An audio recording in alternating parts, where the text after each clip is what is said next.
Welcome to the Encore Audio Archives YouTube channel. I'm Taper Dave, and this is my channel. I've uploaded hundreds of talks here that I've recorded at meetings in West LA, and I've also recorded conventions starting in 2013. I've got a bunch of those up. And Walt and Mary Murray, the original owners of Encore Audio Archives, started the company in the 80s, and Walt recorded Joe and Charlie's and a bunch of stuff down in Vista, California. My sobriety date is June 20th of 1994.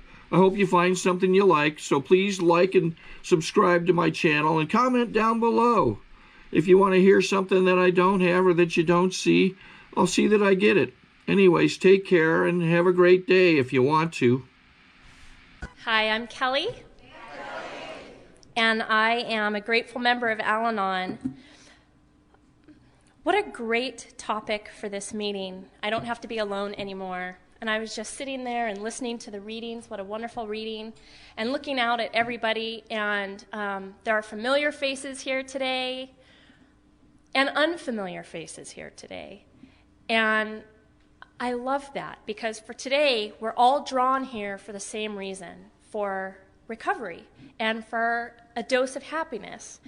And the party starts now. And I'm just so grateful that I was invited to participate, because I have spent way too much of my life not participating in things unless somebody grabbed me by the hand and dragged me. And Al-Anon's great at that. Come along, here's where the party is. So I'm glad that you dragged me to the party today and that I get to participate. I was feeling pretty alone this morning because I had certain ideas of how today was going to be. My kids went to school, and in my mind, my husband was going to get away from work, and we were going to have lunch together, and so I could, say goodbye, and I love you, and enjoy your adventure, I'll enjoy mine. And he wasn't able to take off of work. And so I was packing, and I was feeling a little bit alone, right? This is what we do. I had expectations, didn't realize I had them. And then I thought, well, I'll just turn on some music. I turned on some music. Started to enjoy it, started to turn it up a little bit louder, started packing, thinking about the luncheon, thinking about the banquet, thinking about who am I going to run into, who am I going to see, what miracles are going to happen here, for whom, for me, for you, for newcomers, what late night marathon am I going to go to where the real magic is going to happen. And all of a sudden, I wasn't alone anymore. I didn't know who you were, but I felt connected. I felt connected. And that's what the program of Al-Anon has given me, is a way to be 100% significantly connected to joy, whether I have him, her, it in my life or not. And what a relief that is. What a freedom. I was so nervous. I'm nervous now. My knees are shaking. I could barely breathe. And I always know, I think I picked this up in Alateen. I think somebody said this to me. If you're nervous, then a miracle is about to happen. If you're afraid, then that's right where you're supposed to be in this program. And so I know that for today, this is where I'm supposed to be. I'm supposed to walk through fear and get to the joy that my higher power has waiting on the other side. To tell you a little bit about my life, I grew up in an alcoholic home. My dad was a drinker and a rager. And he was the kind of drinker who would disappear for long bouts of time. And he would drink and be gone. And none of us would talk about him not being there. We would set the dishes for him every night. We wouldn't look at the empty plate. We'd clean it up. We'd put it there the next night. We'd wonder where he is, but nobody would talk about it. And we would all feel this loneliness and this angst and this pain about his absence. Then when he would come home, it would be worse, right? He would come home and everything would seem fine, and we'd be walking on eggshells, and then before you knew it, and usually it happened at the dinner table, because we always had dinner together, no matter what, always. And inevitably, at some point through the conversation, dishes would go flying, and anger would start, and everybody would be scratching their heads trying to figure out, what was it this time? What was it this time? And the best way I could describe growing up in an alcoholic home is that I felt a little bit like Alice in Wonderland who fell down the rabbit hole. Now looking back, I realize. I feel like just my life was strange, grotesque things that were oversized and running around, and Mom was like the white hair, gotta be this, gotta do that, checking up on him, doing this, doing that. And there were Tweedledee and Tweedledum, right? And there was the caterpillar, who are you? And I didn't know, right? And everything was just, and I was like Alice, just kind of doe-eyed and just, where do I go? What do I do? Do I go this way? Do I do that? And when I couldn't get answers in the home, then I would study people at school, other grown-ups, teachers. I would watch and watch and watch and try to figure out how everybody else was making decisions, how everybody else knew how to do things. I always felt like maybe God in the beginning of time had this meeting where he explained the whole how to live thing, how to do school, how to do this, and I was at the bathroom. I missed that. And I always felt like everybody else knew what they were doing, and I didn't. And I know that I had to figure it out, and I needed you to not know how clueless I was. And I could still have that feeling come up sometimes. The only difference is that now with my program, I realize that that's called being human. Everybody feels that way, right? So for me, what I've learned in Al-Anon, I always sum it up to one phrase, which is, welcome to the human race.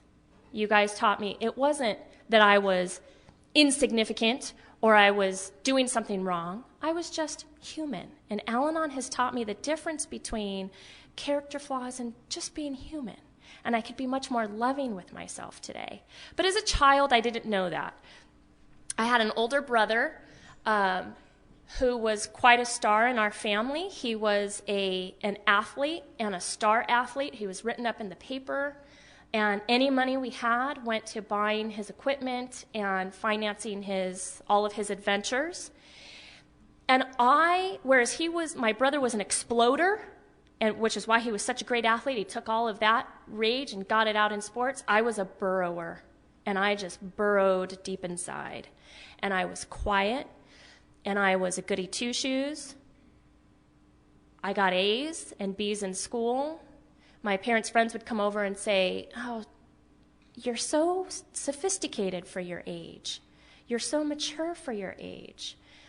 What they didn't know was that inside I was screaming, one obscenity after another. But I was so afraid of letting that out, so incredibly afraid of letting that out. And so when I was in 7th grade, I was in school one day, and I was feeling, I kind of hit a bottom. I was tired of feeling insignificant. I was tired of feeling unwanted, unloved, and alone. And so that day when I went to school, I decided that I was going to take my life that day. And I had the previous day gone down to the teacher's lounge and looked in the teacher's lounge, and they had knives in there. And so, it was kind of a half-baked plan. I was just going to pick up a knife and stab myself in the heart. Not very creative, I see now looking back. However, that was my plan. And so that day I raised my hand and I asked the teacher if I could go to the health office, and she said I could. And I walked down to the teacher's lounge, and when I walked in that day, all of the utensils were gone. Everything was gone. And, in my step work and working with my sponsor, and what I learned from you is that I had a higher power before I ever knew I had a higher power. And I can look back now and see that as a moment where my higher power was doing for me what I couldn't do for myself. And what I have learned here is that when God has a plan for me, nothing I can do can screw that up. Nothing. I haven't always had the best of motives or the best of plans. And sometimes I've been an impetuous child and done the wrong thing. And God doesn't let me get away with it because he has a miracle for me. And that day he was saying, no, I have more in store for you. That's not how I viewed it at the time. How I viewed it at the time was that God was making fun of me just like everybody else. and that I was a failure in this too. I couldn't even do this right. And I ran to the bathroom and I cried. And I cried and cried and cried. And this girl came down from my classroom that day. And when I heard the door open, I lifted my feet up and she said, "Kelly, I know you're in here."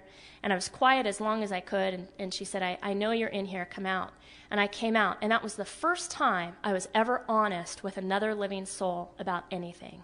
I didn't tell her everything, but I told her that I was going to take my life, that I wanted to just not be here anymore. And we weren't friends. We didn't know each other very well. And I said, "Why did you come down here?" And she said, "I just got this feeling that I needed to come check on you." Wow. Again, my higher power looking out for me that day. So I went home that day and I told my mom. My mom had been in Al-Anon. I was the last person in my family to get recovery. My mom went to Al-Anon first.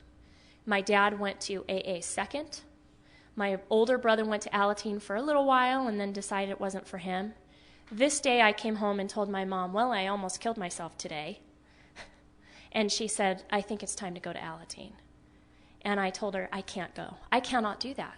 And she said, "Why can't you?" And I think because that girl had come into the bathroom and I got some practice being honest, I could be honest with my mom. And also, the reason why I could be honest with my mom is because our dynamic was changing.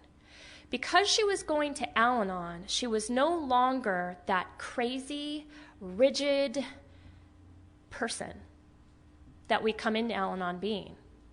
She could pause and she could listen. And that was new. And so when she said, "What happened today?" she was listening.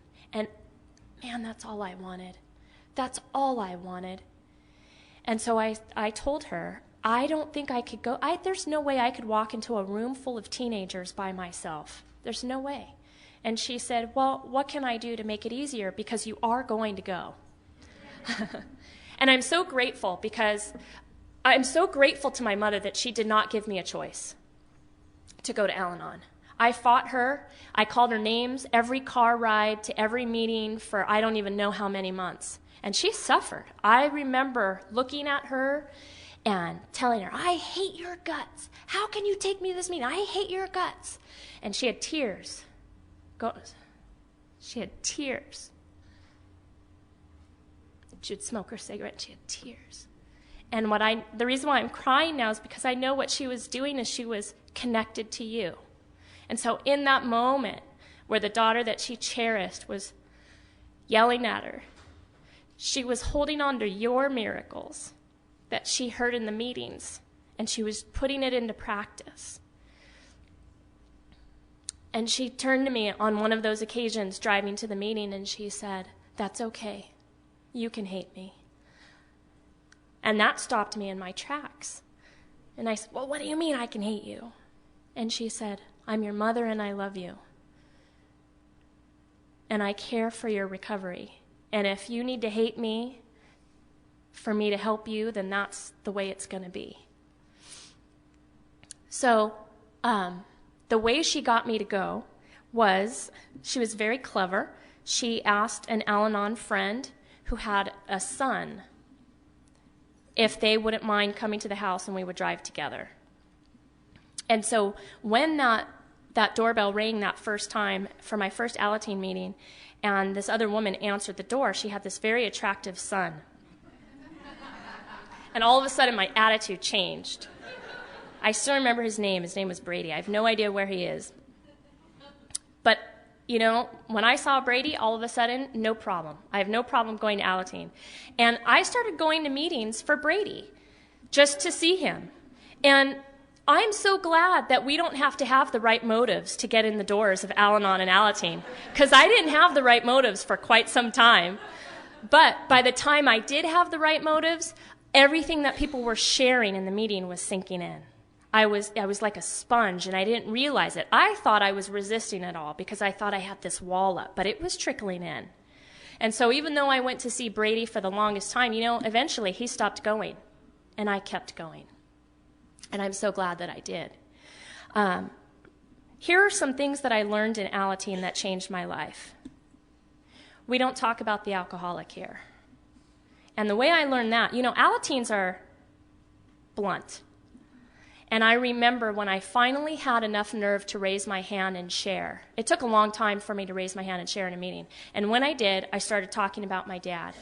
And it was like finally the top flew off and I could just let it all out. And that's what I was doing. And he this and he that. And Alateen interrupted and said, "I'm really sorry, Kelly. We're happy that you are sharing, but we don't share about the alcoholic here. When you're ready to share about yourself, you can share." I don't know if that would happen in a meeting now, but that happened then. I was so humiliated that I stormed out of that meeting. I remember it was at a hospital, and I was walking down the street, and I was 14 years old, and I lit a cigarette, and I started smoking that cigarette, and then I sat down on this planter, and I was angry, and I thought, how could they say that to me, right? Because I was still a victim. It was all about me, and I was everybody's victim. And when I sat down, I was angry, and I was playing with the flowers in the planter, and there were all these weeds, and before I knew it, all of those weeds were moved away, and there was a tiny little rosebud. And that was the first time that I actually heard my higher power. See, because it was trickling in. Even though I didn't know I believed in a higher power yet, I knew you did, and the magic was happening. And when I saw that little rosebud, I thought, this awareness came to me that my life right now is just like there's a rose in there somewhere, and it's just covered with all of these weeds. And that those people in those meetings are going to help me clear away those weeds. And I felt it. I felt it. And it was the first time I was able to put my tail back between my legs and walk in humbly and sit down and listen and know that I belonged. The other thing that I learned there was that I got tricked into loving alcoholics there because I hated all alcoholics. They were evil. And I shared this in a meeting, and my Alateen sponsor came up to me afterwards. And this was a man that I was hugging on a weekly basis. I loved that man. I loved that Alateen sponsor. And he put his arms around me after the meeting. He says, "Wow, you really hate alcoholics." And I said, "Well, of course I do." And he said, "You know, I'm an alcoholic." What? You tricked me? And I cried. And I said, "But I love you. You're here for me every week." And he said, "Do you think you could go home and give that hug to your dad that you give to me?" And I said, "I'll try. I'll try." And that was when I started giving my dad a hug. My dad had been sober for 3 years, and I hadn't been hugging him. And I went home and started hugging him. And this beautiful thing started to happen in our family.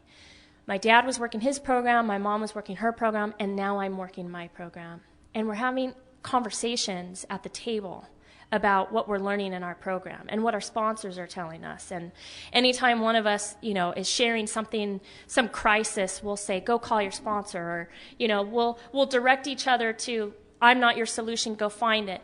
And it's such a wonderful thing because we thought we were each other's solution for so long. And this is a selfish program.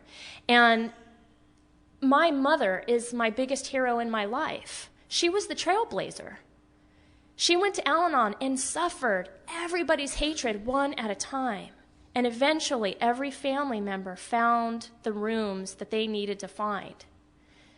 And my mom's no longer with me today. I mean, she's here. I know she's here. But she's no longer here. And look at the gift that she's given me for my whole life. For my whole life. So in Alateen, I got to go to bashes and campouts, and that's when I started to live in the moment. I didn't have a childhood until 14. At 14, it started. And I'm still a kid. I'm not willing to give that up. But it started at 14, and I got to be a part of, I got to participate, I got to love, I got to laugh. And I also got to experience what it was like to fall in love with him and be obsessed with him. And what happened was when I was 14, I went to a conference, and he walked in, and I remember like it was yesterday. I was still a wallflower. I was totally quiet. I was still a burrower, and I was I was in the room, and he walked in with his shirt off, a mohawk, 2 missing teeth, and he said, "Hi, I'm so-and-so, and you can all F off." And I thought, that's what I want to be.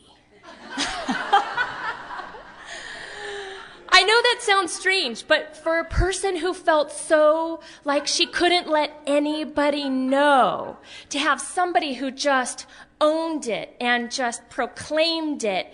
And the strange thing about him is that to this day, people love him for that. I mean, anybody who knows him, and a few of you do, know that.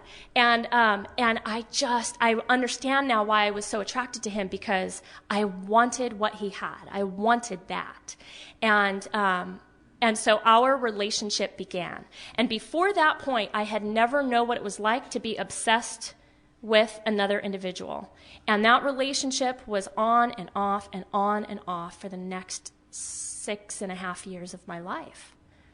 Actually, 7, from 14 until I was 21. And I learned in that relationship what it was like to make threats that you think you're going to carry out and then you never do, right? Because I can't call him anything because he doesn't call himself that, but I can say that his drinking and drugging bothered me. And I can tell you that many times I told him that if I catch you doing this again, we're done, and we'd be done. And then, the pleading and the I'm so sorry and I will never do it again. And, I only did it because, and I would just, oh, yeah, I can see that, right? And it was high highs and low lows. And the thing about loving somebody, loving a person in that situation is that, man, those highs are highs. He made me feel like I was the center of the universe. And for somebody who felt like nothing, it couldn't get any better than that. I know that he was my drug.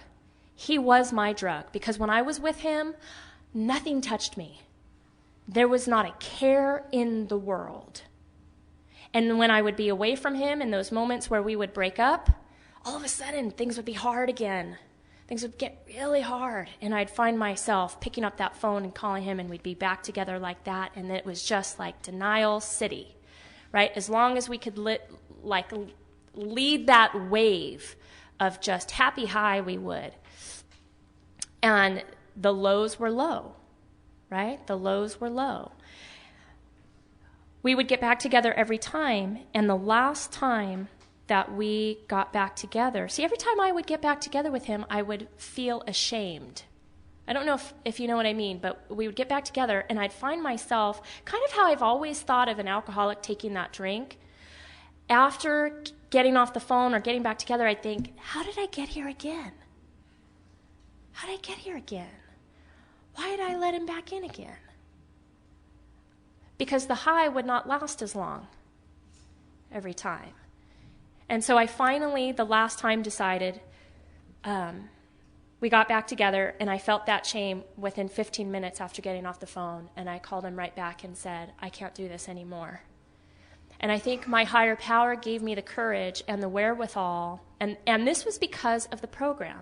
See, what happened was, you gave me self-esteem. Through the steps, through the traditions, all of a sudden I started to dream. And I started to dream of the life that I wanted. I started to dream about a relationship, what kind of a relationship that I wanted. If he could be everything I wanted, he would be this, that, and the other. And so I learned that I needed to let go, that I'm the one who's responsible for my happiness. And so I finally got to the point with that relationship where I said, enough is enough. I will cut off my hand before I will go back to that individual. And that's how I felt. Enough is enough. It was like my bottom with him. And in the beginning, it was very hard. It was very difficult. However, because of all of the work that was going on with my sponsor, I worked at a coffee shop at the time, and I was working at this coffee shop, and this guy works into the coffee shop, and he orders a coffee, and he makes a joke, and it makes me laugh, and he walks out. And this is the person who eventually becomes my husband. I have to tell you that when I first saw him, I did not notice him at all. He wasn't that alcoholic razzle-dazzle, you feel the waves of that body walk through a room. Not that at all, right? He was a person who wouldn't have been even on my radar. He ordered a coffee, he made a joke, it made me laugh, he walked out. He would come every day for coffee, and I would take a break, and we would talk. And when we would talk, we had the same interests. And he was intelligent, and he was funny. And slowly but surely, when he wasn't there, I would think, oh, that guy didn't come in. And I'd be kind of bummed out about it. And my friends who worked with me said, oh, you like that guy? And I'd say, oh, no, I don't like that guy. And you like that guy? See, because I didn't know what love looked like. In the home I grew up in, my mom and my dad did love each other, but it got lost in translation. It got lost in translation of the alcoholic chaos in the house. So I didn't see examples of intimacy or trust for a long time.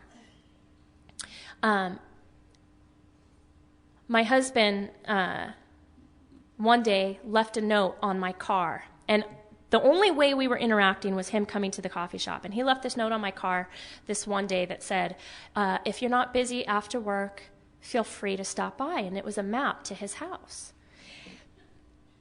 And I saw this, and my coworker, John, says, oh, you're going to go to his house, right? And I said, of course not. I am not going to his house. I am not going to give that message. What kind of a message would I be sending if some guy says, come to my house, and I just rush right there? And he says, Kelly, this is like the nicest guy on the planet. I'm sure you're going to be safe. Go, or you're going to lose him. Just go. And I was scared, and I was shaking, and I drove over to his house. And on this map to his house, there was a treasure chest drawn on there. And so in the course of being at his house for a little while, I said, I have to ask you, what is this treasure chest that's on your map? And he said, that's where you work. And he blushed. Oh. He's a nice guy. And I started to get butterflies in my stomach every time I saw him. Because what was happening was my mind and my soul was becoming attracted to this person. And he started to become physically attractive. It came from the inside out. All my relationships prior to that started with something from the outside. They were so magnetic and they were so attractive. And then slowly over time, they became more unattractive and more unattractive and more unattractive. And this worked the other way. And I can honestly tell you that I have been married to this man for 17 years. And he's not in program. He comes from a normal family, which I think is one of the biggest successes of my life, I have to say. Because I could not go for a normal guy I firmly believe that my higher power knew that I needed to start working a program as early as 14 in order to be ready to meet my husband. I really believe that. Had I not experienced this other relationship, I would not have been ready. And even then, when he and I met, the first time we kissed, I ran. See, because I'm a runner. That's what I've learned in my step work. I didn't have to realize that in that other relationship because I felt superior to. Because he was the one who was cheating. He was the one who was getting high. He was the one who this, that, and the other. And I was Miss Holy High Horse on a mountain judging. And I didn't know that until I was in a relationship with a nice guy. And as soon as we kissed, I ran into the arms of somebody else.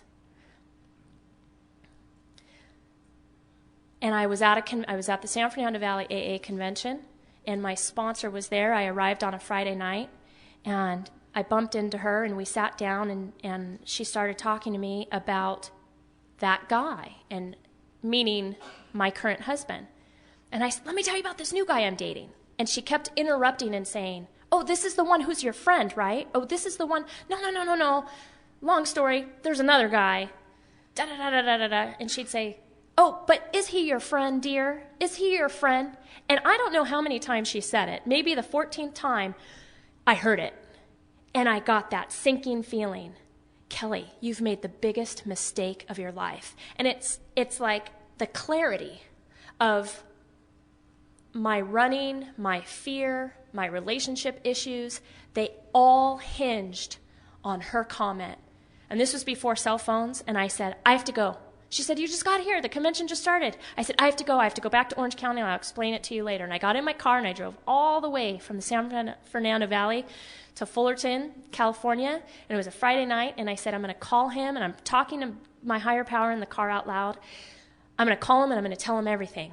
I'm like really like in a meeting. I don't know if he can handle it, but I'm going to tell him all of it. And if he's home, great. And if he's not home, it's not meant to be.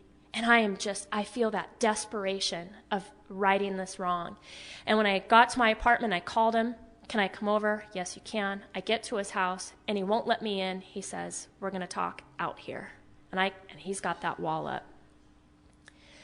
And he said, what's up?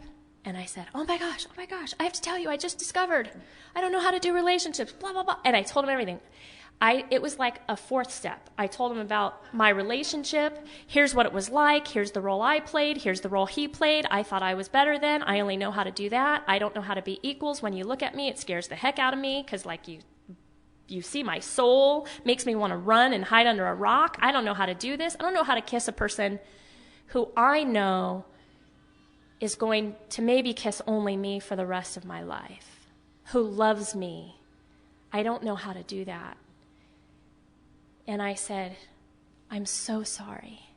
And it was my first time feeling like that awful person who hurt somebody else because I couldn't be grown up enough. And I said, I'd like to try again, please, but I can't make any promises. I can't promise you I'm not going to screw it up. This scares the heck out of me. And he was quiet for a while, and he said, if it was anybody other than you, I'd say, get the heck out of here. I'll give you one more chance. The rest is history. And with the courage of you and my sponsor, I got to work with my sponsor very meticulously on how to suit up and show up for a nice guy, and how to do this thing called commitment, and how to change old ideas of what you think a relationship's supposed to be and what you think love is supposed to feel like. To tell you more about that relationship and my higher power's gifts,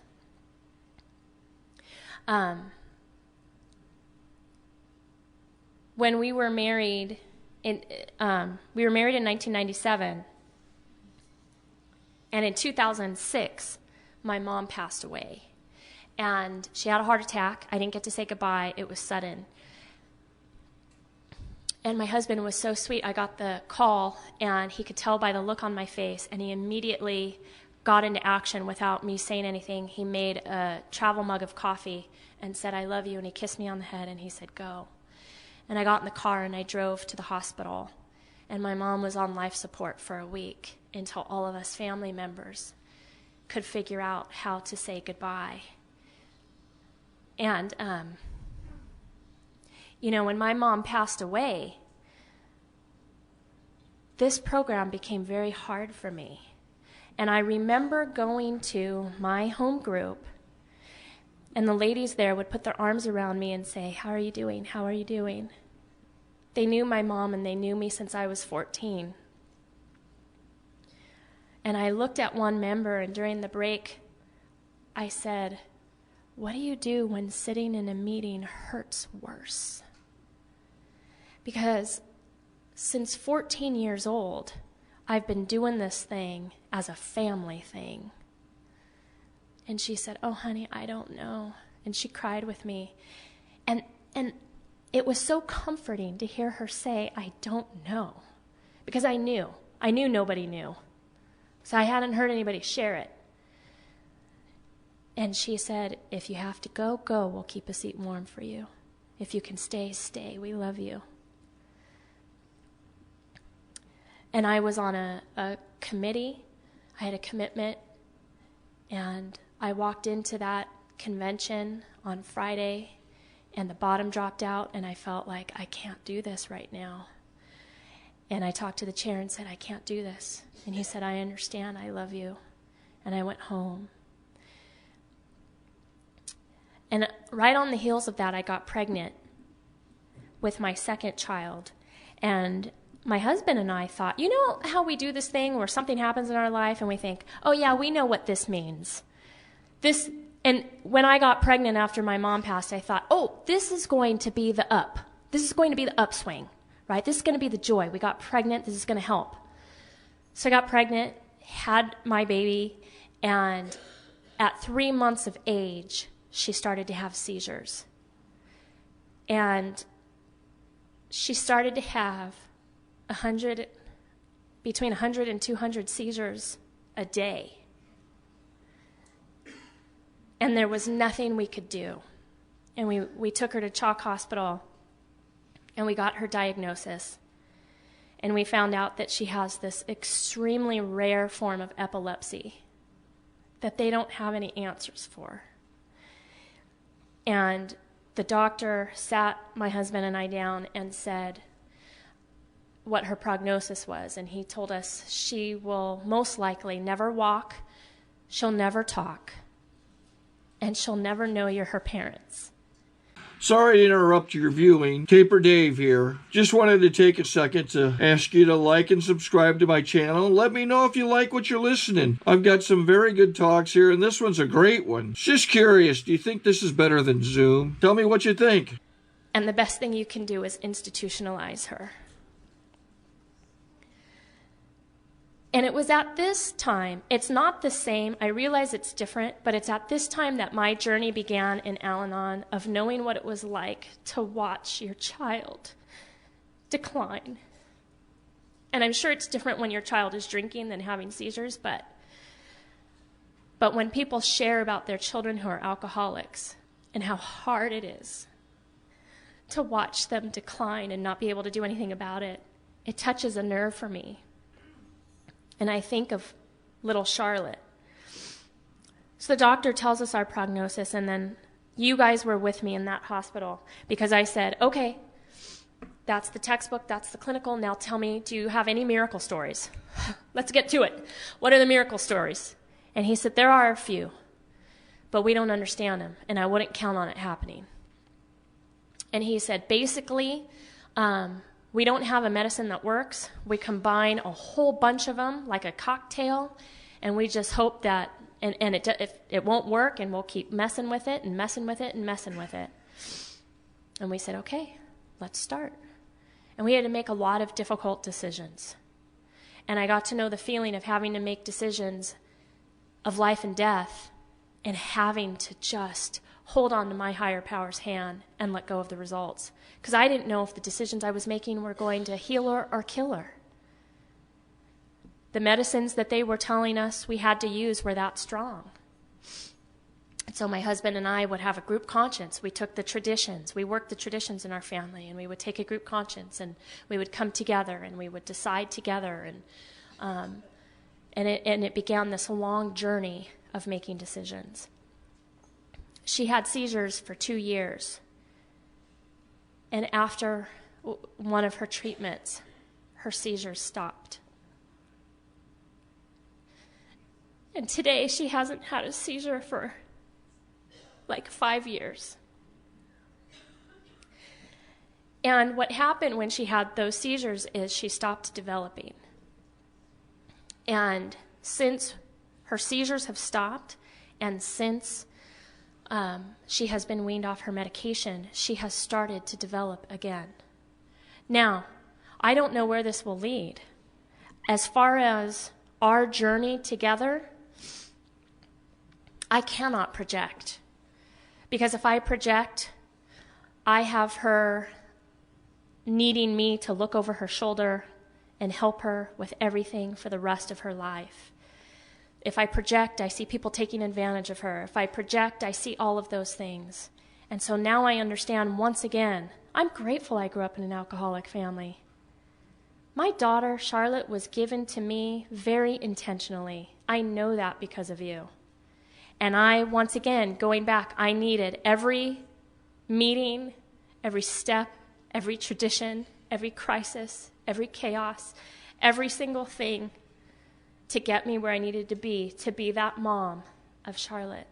And I will tell you that I have had a spiritual experience with Charlotte, and that is, there was one time when I was in meditation with my higher power, and I was in so much pain, and I was crying, and I was praying, and I said, because, I keep it real with my higher power. That's how I pray. I just kind of, God, and I'll even swear, because, He doesn't judge me. He loves me unconditionally, right? That's what you've told me.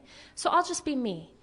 And I was crying, and I said, God, if you could just tell me, if you could just tell me that she's going to be okay. I don't even care how far in the future it is. If it's 50 years from now, if you could just tell me she's going to be okay, then I could go through hell and high water. And then I kind of giggled to myself and said, but I know it doesn't work that way. And so I will continue to get on my knees and let go every day. And right on the heels of that, I had this, I don't even know the word for it. I had this vision where I was sitting in this chair and I was holding Charlotte in my arms. And there was this light behind me, my higher power behind me. And every time I went to look at this light, I couldn't see, but I knew there was light, and I saw these arms just. To obtain additional copies, receive a free catalog of AA and Al-Anon talks, or to find out about our tape and CD of the Month Club, call Encore Audio Archives at 1-800-878-1308, or visit our website at www.12steptapes.com. Scoop little Charlotte out of my arms and draw her to it. Him, her, it, whatever it was. And at that point I could look, and what I saw was this love and connection, and just like I love my children more than I love anything on this planet. And I can tell you what I saw in that love between that child and my higher power, or my child's higher power, was like my love 1,000-fold. And then I looked over my left shoulder and I saw my mom. And I don't have visions. And you could tell me I'm crazy. Maybe I am. I don't have visions. The only one I ever had of my mom. And my mom was behind me. And she just was beautiful. And she was smiling. That Al-Anon smile, like real joy. Like joy. And I said, oh, Mom, is she going to be okay? And she did this thing that she always did in life. She kind of lifted my chin up, and she said, oh, Kel, she's going to be so okay. You have no idea. But it's going to be a long journey. Don't leave before the miracle. And then just like that, it was gone. And I was in a room with a bunch of people, and I kind of opened my eyes and looked around like, whoa. Whoa. And I swore I would never tell a living soul. But obviously I have. And I share that because that day, I could breathe. From that day forward, Charlotte was still having seizures at that time. I could breathe a little bit better. If you are new and you are here today, and I'm sharing things that you're thinking, that's crazy talk, forget about it. This is my story. This is what's happened in my life. Take what you like and leave the rest. But I have learned not to leave before the miracle. Today I know that my children have a higher power, their own higher power. I have my higher power who's looking out for me. My oldest daughter has hers, my second daughter, and my little son has his too. And this is a new journey for me. I have realized that I tend to want to control everything in my children's lives because I want to keep them safe, and I can already see the problem this is creating.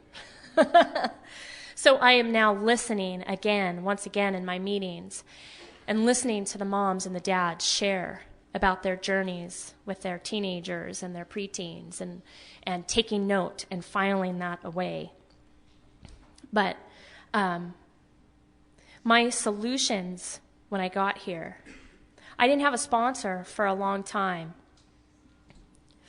I didn't have a sponsor because I thought, I'm smart. I could read the literature. I could do this. I get it.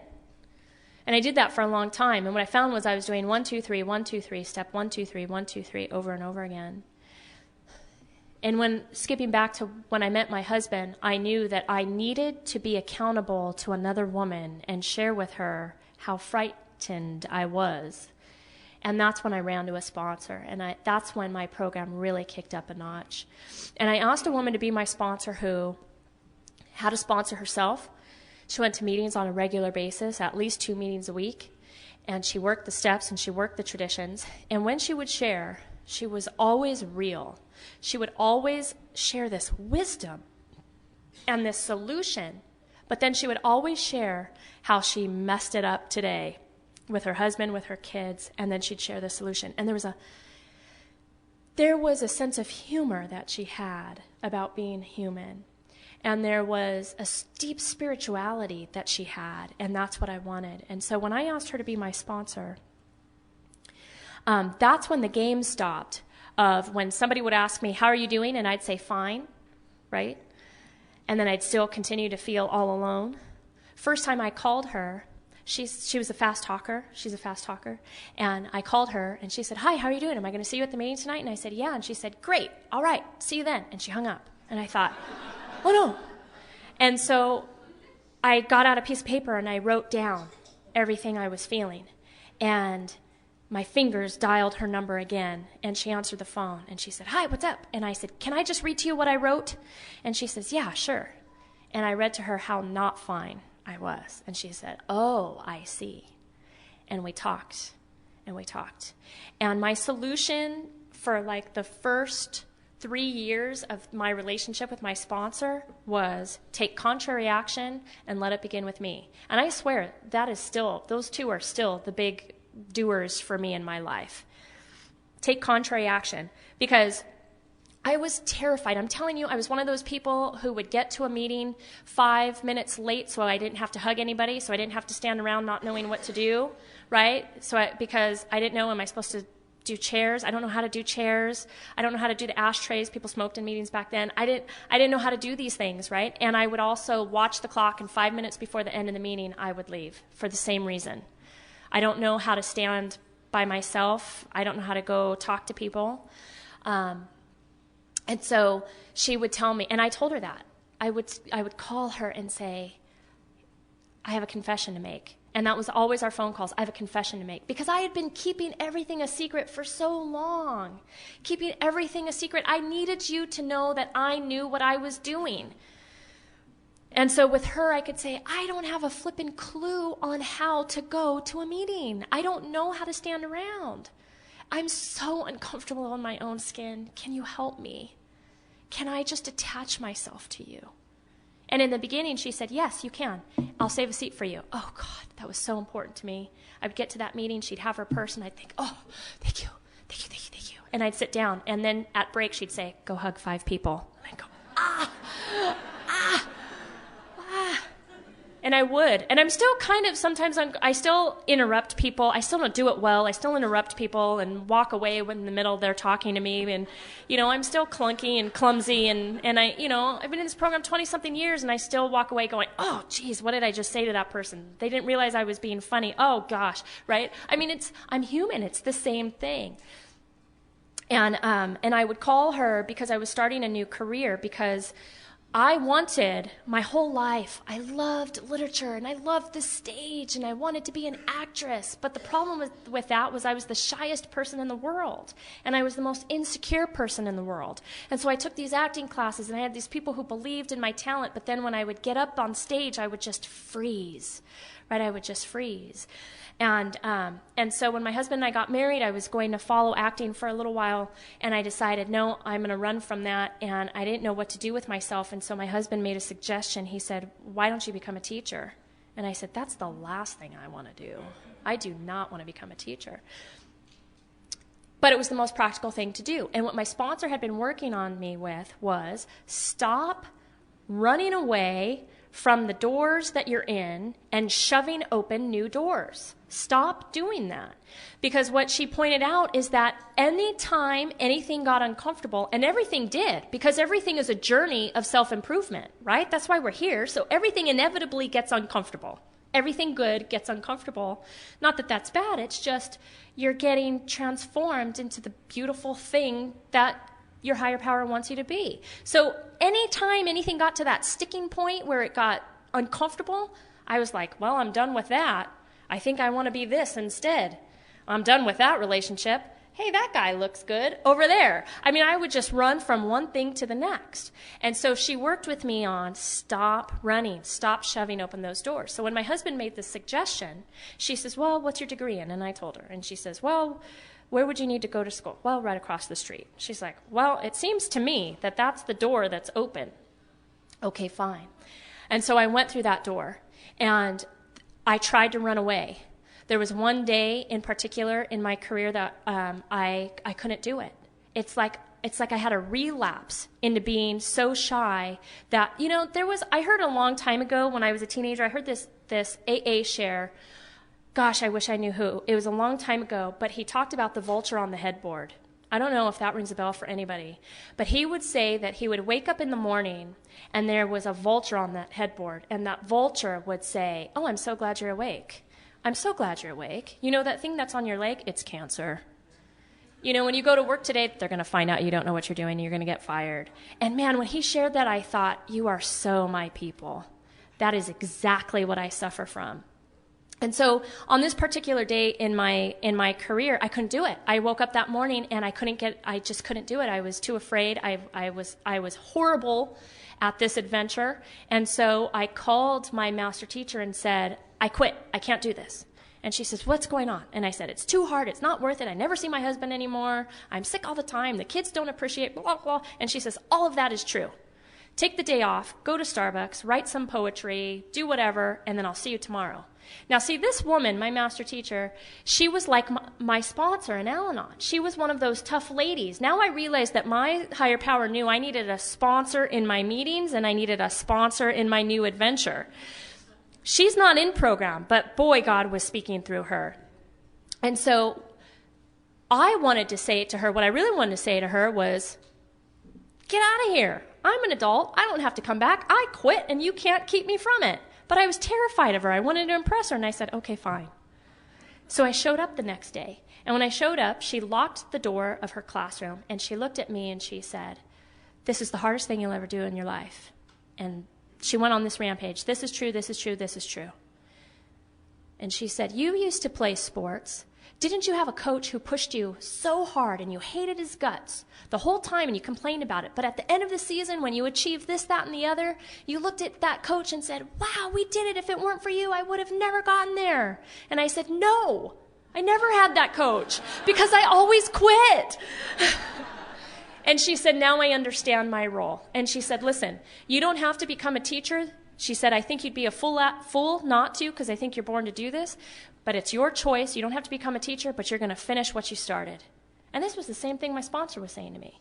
You're going to finish what you started. You're going to show up every day. And then when you get your credential, if you decide not to do this, fine. Gosh, I thought it was so unfair. But I did. She set my parameters. And so every day I would show up. And it was hard, but but see what she did for me? It became a one day at a time thing. One day at a time. I'm going to do this. One day at a time. And I've had my career for 14 years. And the ironic thing is that you can't kick me out the door now. I love what I'm doing. My sponsor said to me, I struggled. I didn't struggle with the first step. By the time I got a sponsor, that first step was in stone. I knew that my life had become unmanageable because I had been through Alateen. I had been through relationships. I was now in a relationship with a normal guy, and I was still unhappy. So I knew it was me. I couldn't point the finger at any situation anymore. So I came in with that first step pretty well done. I struggled with the second step, which was humbling for me because I had a faith. I really did. But what I realized my struggle was that I didn't believe that he gave a flying flip about me. I didn't believe I was worthy enough. Because if I was worthy enough, he wouldn't have let certain things happen. If I was worthy enough, he would have intervened at this point. If he cared enough, then this. If he cared enough. When I came into this program, nobody was ever enough. You weren't enough. My higher power wasn't enough. I wasn't enough. And I was doomed to a life of unhappiness and loneliness because it was never enough. Second step came to believe. My sponsor told me to take a 30-minute walk every day and to start looking for the ways that my higher power was present in my day.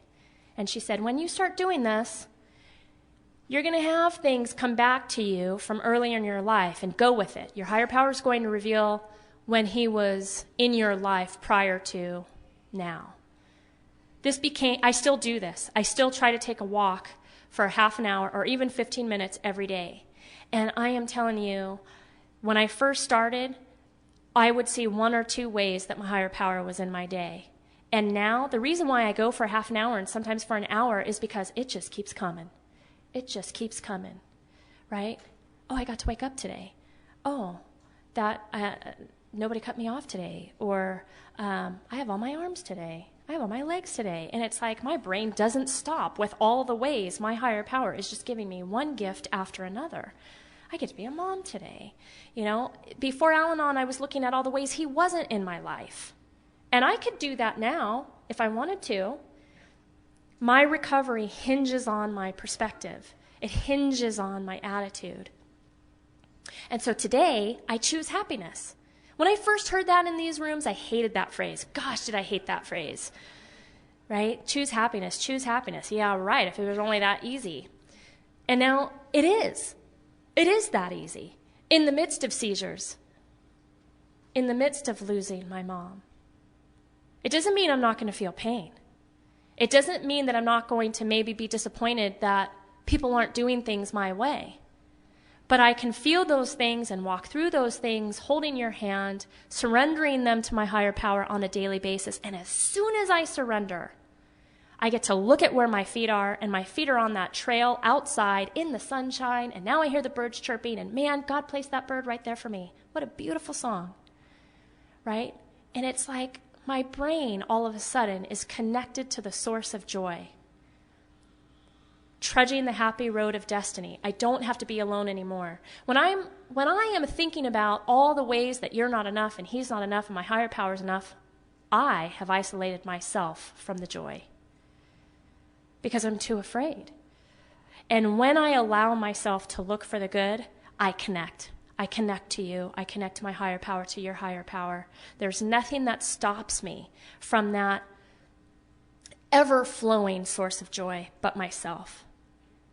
And going through the crises in the last couple of years have proven that, right? I love that part in our literature that talks about no unhappiness, now I'm going to mess it up, is too great to be lessened. Is that right? Right? I love that. It's a promise. If you listen to the readings in the meeting, we have promises in our literature. And every time I hear one, I go, and I just grab onto it and I hold on to it. I used to sit in my meeting and I would close my eyes to that closing. And on a few occasions, because I would really just meditate on that because I wanted to take that phrase with me. And on this one occasion, this woman came up to me and said, "Are you okay? Your eyes were closed." And I said, "I am just holding on to that piece of literature for dear life. It's my life preserver."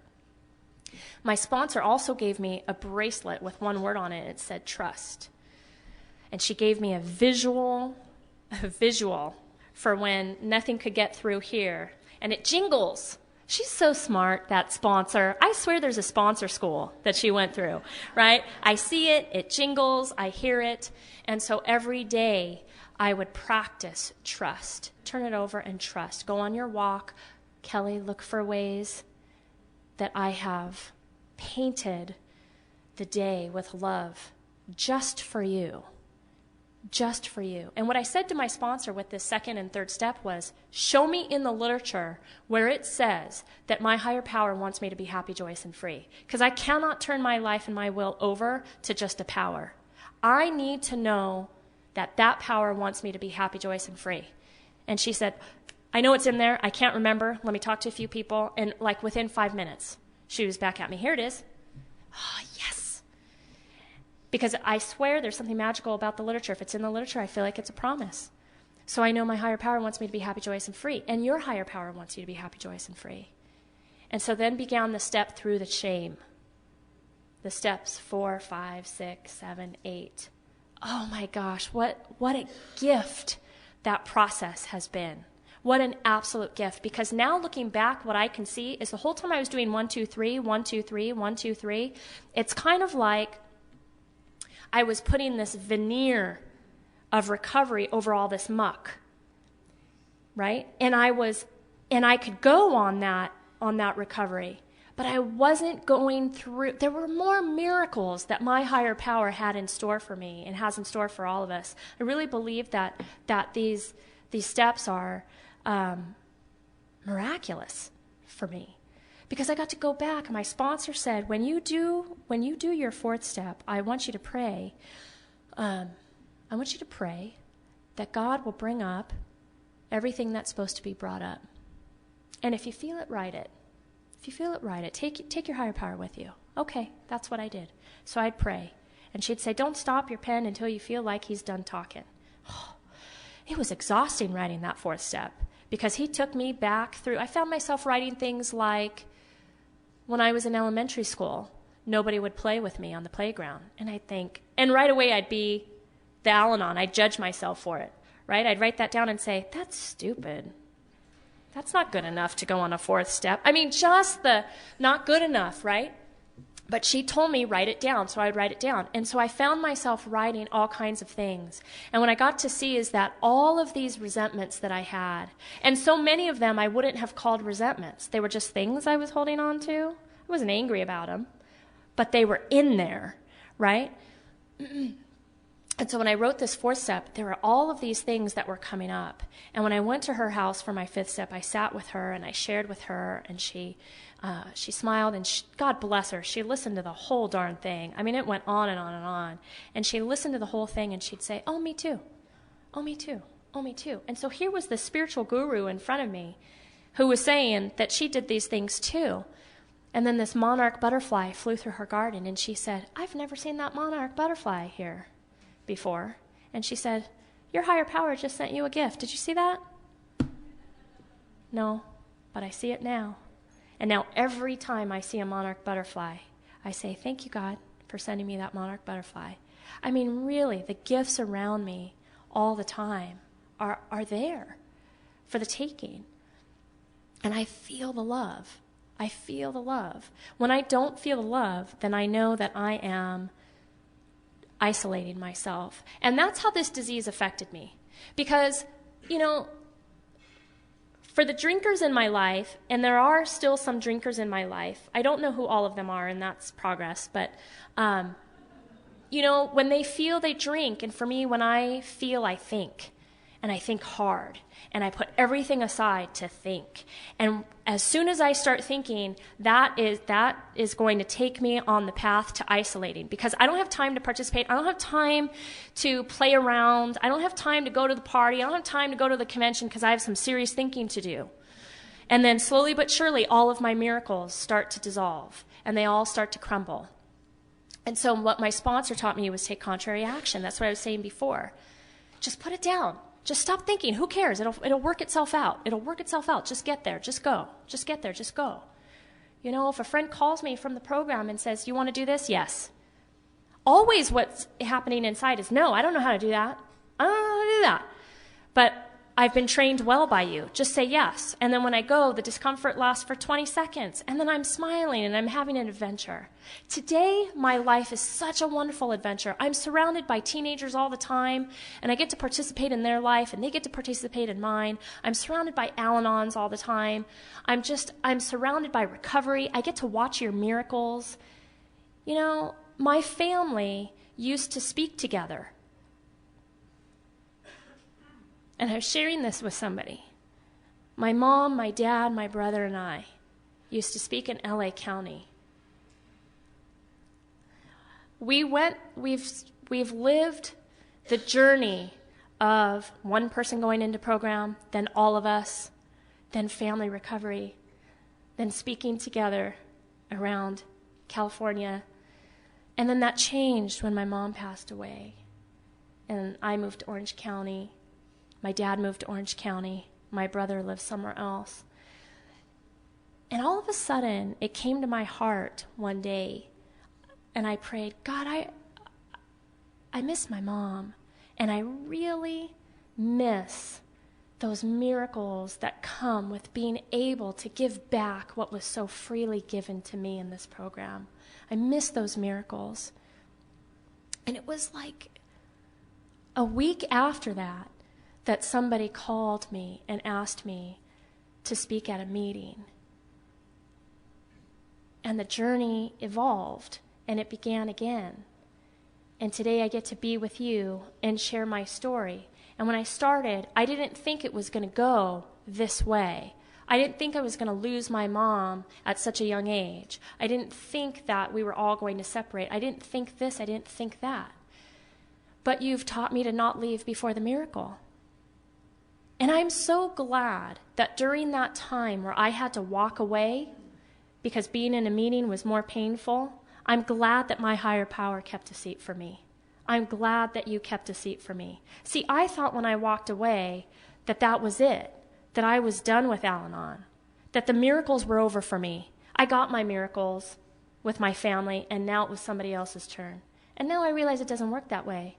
As long as we're here, our miracles continue forever. I am not walking away from this again. There's so much joy. There's so much connection. I am living a life today beyond my wildest dreams. I'm married to my best friend. And when my daughter started to have her seizures, I remember sitting next to him in the hospital. And I stayed in the hospital with her that night, and he went home to take care of our other daughter. When he came the next day to relieve me, the nurse at Ocaac said, I'll stay with your daughter. Why don't you guys walk together to your car? That way you guys can have a moment alone together. What a gift that nurse gave us.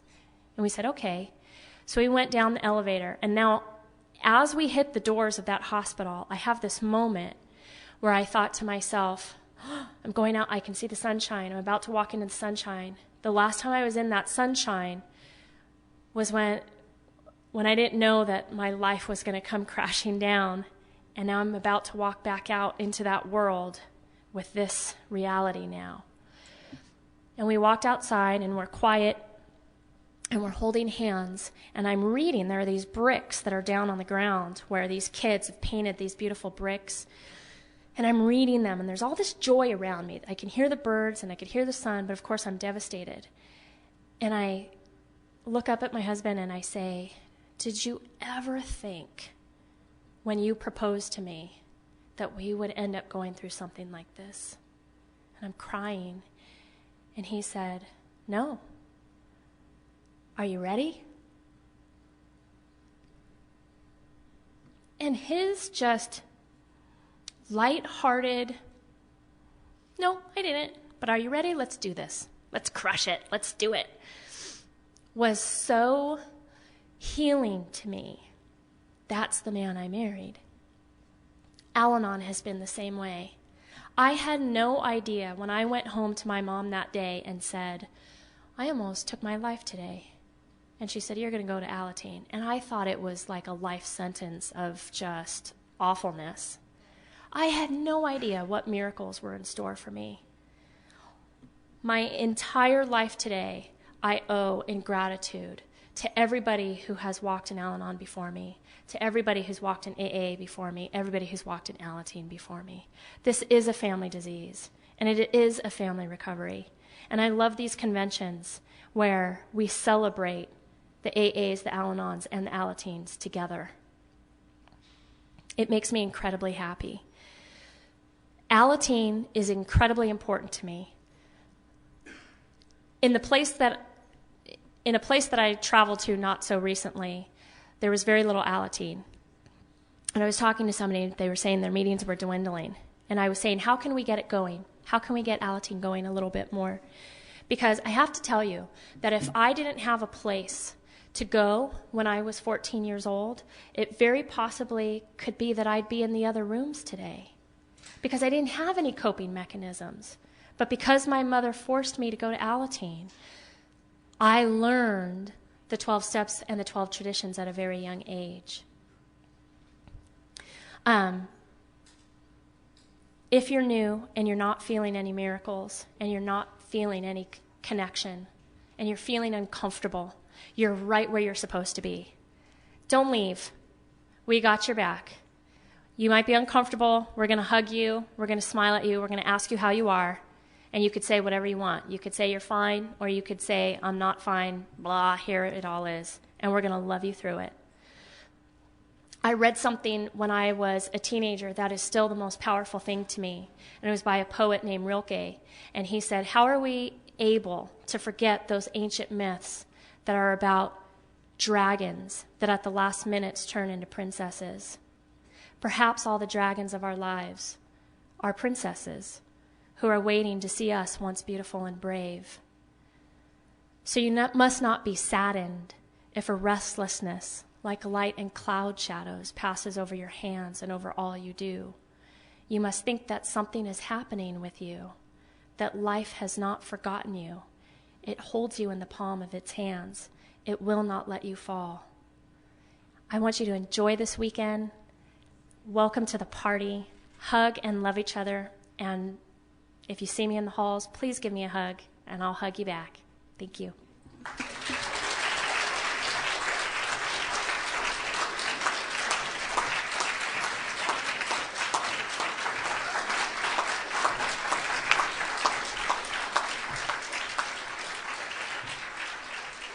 I think we got a great talk going on here. Thanks for watching the channel. Taper Dave here. Just curious, do you think this is better than Zoom? Okay, this is how I prepare my drone for launching. I like to do it inside the cab of my truck so I'm not standing outside in the weather. To install the joysticks for control, up and down, right and left, powered on. I have an Android phone that I use to connect it to the drone with, and it's actually controlled through the iPhone, through an app. Oops, wrong way. It's actually controlled through the iPhone, or through this Android phone, through the app. It's actually controlled through the Android phone, through an app, and you connect it through this short connection right here.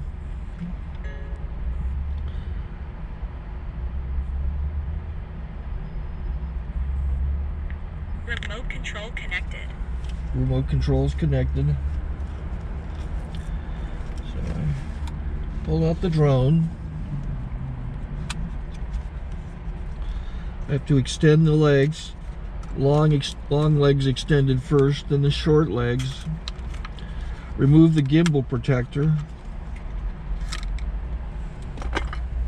Set that aside, then power it on one short burst, then one long burst. I lay it down. So I have to go to calibrate. So the drone's not connected yet.